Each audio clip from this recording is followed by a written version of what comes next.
توی دنیای امروز پول درآوردن آسان‌تر از همیشه است. در طول تاریخ هیچ وقت پول درآوردن اینقدر آسان‌تر از امروز نبوده. البته فقط برای اونهایی که بازی رو بلدن. دیگه مثل قدیما نیست که یه نفر تمام جوونیشو بخواد کار بکنه تا شاید توی پیری بتونه یه سرمایه به دست بیاره و راحت زندگی بکنه و از زندگی کمی لذت ببره. اگر ابزارهای مدرن امروز رو بشناسی و بدونی که چجوری باید ازشون استفاده بکنی، میتونی حتی زیر 30 سالگی هم پول سازی بکنی و از زندگی لذت ببری. من علی احمدیان هستم، یک فروشنده حرفه‌ای در آمازون و همینطور آموزش میدم به افراد که چطور در آمازون محصول بفروشن. میخوام تو این ویدیو راجع به پول درآوردن توی دنیای مدرن صحبت بکنم. اولین چیزی که ما باید در این مورد بدونیم اینه که زمانمون رو نباید در قبال پول بفروشیم. یعنی چی؟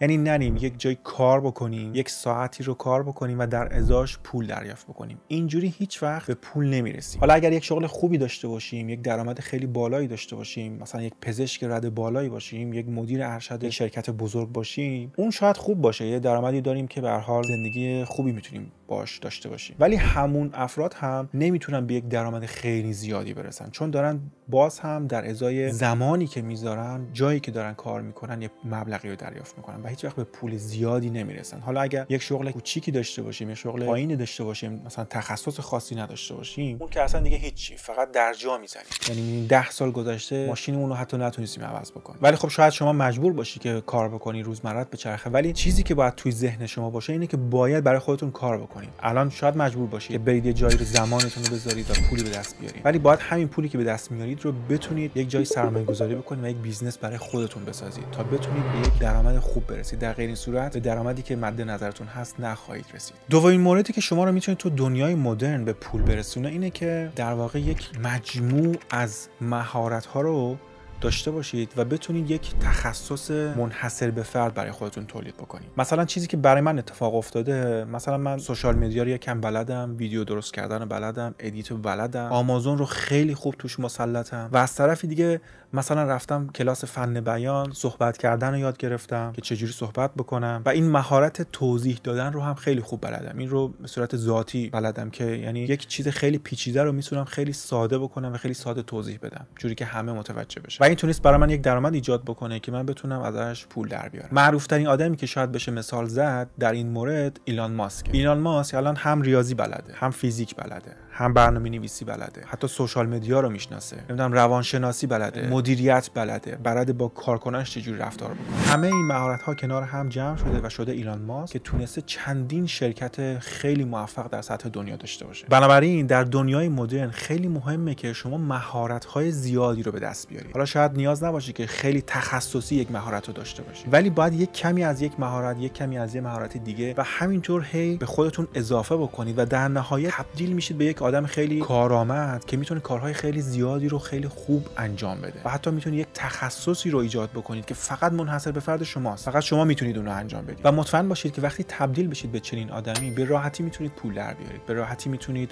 با اون تخصص پول بسازید. مورد بعدی که توی دنیای مدرن وجود داره و در گذشته اصلا نبود، استفاده از اهرمه. الان شما میتونید به راحتی یک اپلیکیشن بنویسید، یک برنامه بنویسید، اون رو به میلیون ها نفر بفرستید و اونا استفاده بکنن و به شما یک پولی رو هر ماه بدن که در گذشته اصلا همچین چیز امکان نداشت. در گذشته پولدارا چجوری بودن؟ پولدارا کارخونه داشتن. کارخونهشون چجوری بود؟ با 100,000 نفر کار میکردن، 200,000 نفر کار میکردن. ولی الان اینجوری نیست. الان به راحتی میتونید شما یک نفره کلی پول بسازید. از اهرم استفاده بکنید و کلی پول بسازید. مثلا شما توی آمازون میتونید یک محصول رو بیارید، خوب اون رو تولید بکنید، با برند خودتون تولید بکنید و ازش 10,000 تا در ماه بفروشید که قبلا همچین چیزی امکان نداشت. شما می‌خواستید 10,000 تا محصول در ماه بخوای بفروشی، باید کلی فروشگاه درست می‌کردی، کلی کارمند استخدام می‌کردی، یه فضایی رو اجاره می‌کردی، کلی محصول می‌ریختی. ولی الان به راحتی میشه این چیزا رو به دست آورد و امکان پذیره. اگر بخوام یک مثال خیلی واضح بزنم، مثلا افرادی که خواننده هستن، خواننده‌های معروف اروپایی یا آمریکایی، یک موزیک، یک ترک رو می‌خونن، اون رو میلیون ها نفر دانلود می‌کنن و هر دفعه یک مقدار، یک درصدی از این مبلغ به اونها واریز میشه،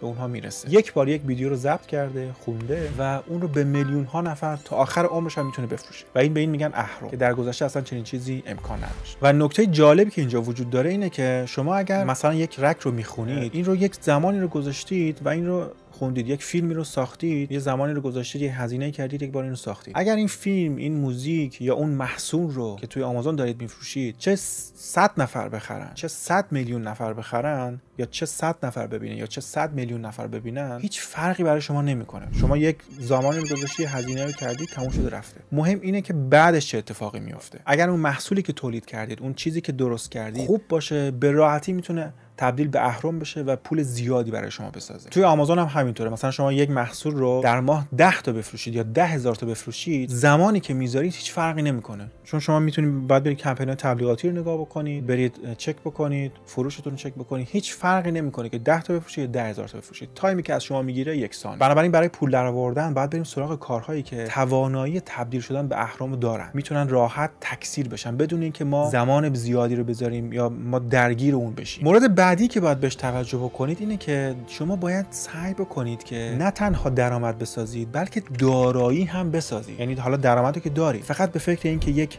درآمدی داشته باشید، یک اینکامی داشته باشید نباشید. فکر کنید که چجوری میتونید یک دارایی بسازید. به عنوان مثال، مثلا الان شرکت اپل یه درآمدی داره از فروش محصولاتش، خب ولی اسم اپل، برند اپل یک دارایی، یه دارایی ارزشمنده. یا مثلا یک کسی که یک کانال یوتیوب داره، مثلا 10 میلیون سابسکرایبر داره، این یک داراییه. ممکنه که برای هر ویدیویی که میذاره یک پولی رو به صورت درآمد به دست بیاره، ولی این 10 میلیون سابسکرایبر، این اکانت یک دارایی محسوب میشه که میتونه هر ویدیویی که بذاره صدها هزار بار بازدید بخوره و درآمد به دست بیاره. و اگر بخوام که دوباره مثال توی آمازون بزنم، من همیشه میگم که شما وقتی که توی آمازون محصول میخواید بفروشید، باید برند خودتون رو روی اون بزنید که این برند تبدیل به یک دارایی برای شما بشه. مثلا از این محصول، از این برند، مثلا شما 100,000 عدد فروختید، خب این تبدیل به یک دارایی میشه توی آمازون برای شما. این اکانت، این برند در واقع ارزشمنده، میتونید این رو واگذار بکنید به یک کسی دیگه و بفروشیدش. خیلی راحت از شما این رو میخرن اگه یک اکانت خیلی خوب با درآمد خیلی خوب توی آمازون داشته باشید. و اگر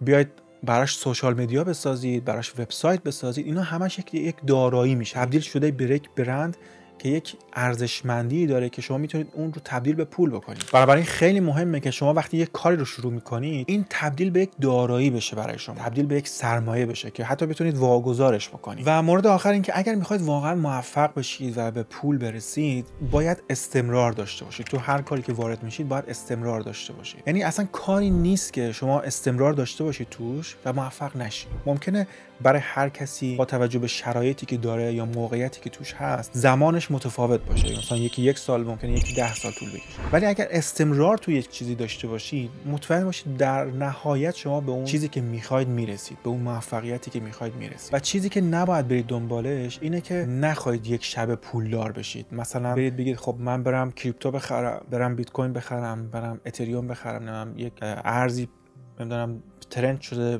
فردا پامپ میشه، که برید مثلا بگید آقا من $10,000 دارم، این $10,000 رو میذارم فردا بشه $100,000.